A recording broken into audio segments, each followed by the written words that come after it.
Pertanyaannya adalah, apakah para sahabat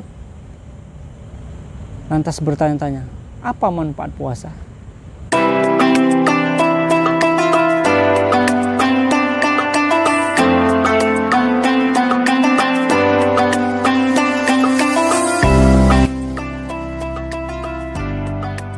Bismillahirrahmanirrahim. Assalamualaikum warahmatullahi wabarakatuh.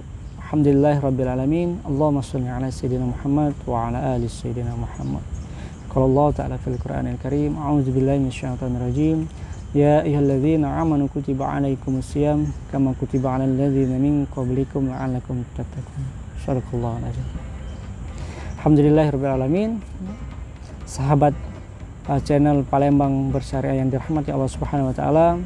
Hari ini kita telah memasuki bulan suci Ramadan, yang tentunya bulan yang kita nanti-nanti dan kita rindui. Kenapa? Di bulan ini Allah Subhanahu wa taala memberikan banyak janji kepada kita. Allah berikan keberkahan di dalamnya, Allah berikan ampunan yang seluas-luasnya untuk kita ketika kita menjalankan ibadah puasa Ramadan yang dirahmati Allah. Sahabat yang dirahmati Allah Subhanahu wa taala, ada seorang peneliti dari Universitas Johns Hopkins di Amerika Serikat, yang bernama Mark Madsen, dan timnya menyatakan di dalam suatu penelitian, jurnal penelitian, yang mengatakan bahwa puasa adalah suatu gaya hidup yang menyehatkan. Artinya ada hikmah yang luar biasa di dalam puasa, yaitu salah satunya adalah Allah memberikan kesehatan kepada kita.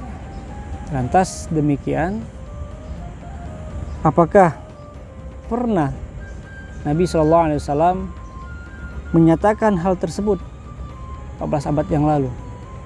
Misalnya saja dalam Quran surah Al-Baqarah ayat 183, Allah Subhanahu wa taala berfirman, A'udzubillahi minasyaitonirrajim, Bismillahirrahmanirrahim. Ya ayyuhalladzina amanu kutiba 'alaikumusiyam kama kutiba 'alal ladzina min qablikum la'allakum tattaqun.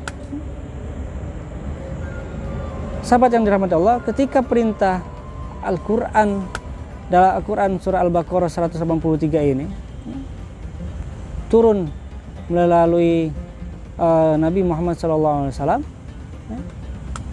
kemudian disampaikan kepada para sahabat, pertanyaannya adalah, apakah para sahabat lantas bertanya-tanya, apa manfaat puasa? Ataukah sahabat bertanya, mengapa harus berpuasa? Tapi itu tidak dilakukan oleh para sahabat. Mendengar ketika ada perintah turun yang disampaikan oleh Rasulullah, para sahabat lantas segera melaksanakan perintah tersebut. Salah satunya adalah perintah berpuasa.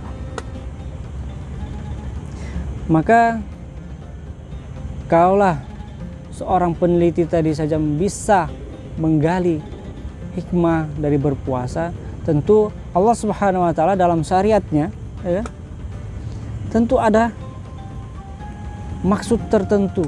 Apa itu maksudnya? Itu adalah bukti kecintaan Allah Subhanahu wa taala kepada hambanya,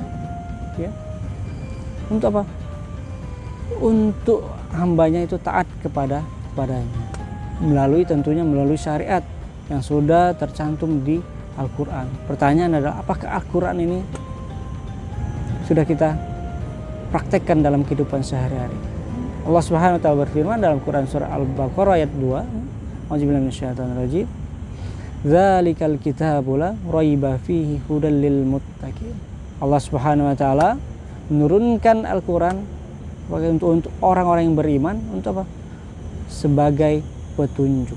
Artinya di dalam Al-Quran ada syariat. Syariat inilah yang menjadi petunjuk bagi kita menjalani kehidupan ini. Kalaulah syariat Islam ini hanya mengatur urusan pribadi saja, begitu banyak hikmah yang kita dapatkan. Bagaimana ketika kita menjalani totalitas ketaatan kita pada seluruh syariat yang Allah turunkan kepada kita? Tentunya Allah akan memberikan kita rahmat bagi kita. Bukan hanya puasa menjadi syariat yang harus kita jalani, tapi syariat-syariat yang lain dalam seluruh ranah publik yang harusnya itu menjadi panduan kita. Tentu Allah akan memberikan rahmat kepada kita.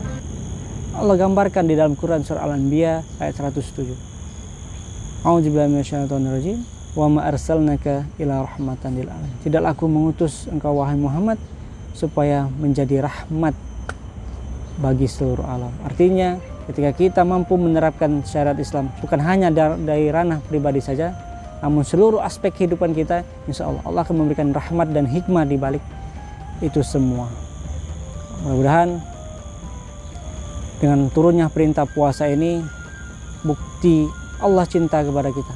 Maka untuk membuktikan kita pun cinta kepada Allah, maka kita harus menjalankan seluruh syariat yang Allah perintahkan kepada kita. Bukan hanya puasa saja, tetapi syariat-syariat yang lain yang menjadikan kita selamat di dunia dan akhirat, insya Allah. Mudah-mudahan momentum bulan Ramadan ini menjadikan kita, melatih kita untuk kita taat secara totalitas kepada Allah Subhanahu wa taala, sehingga Allah mencintai kita dan Allah memberikan rahmat bagi kita semua. Terima kasih. Assalamualaikum warahmatullahi wabarakatuh.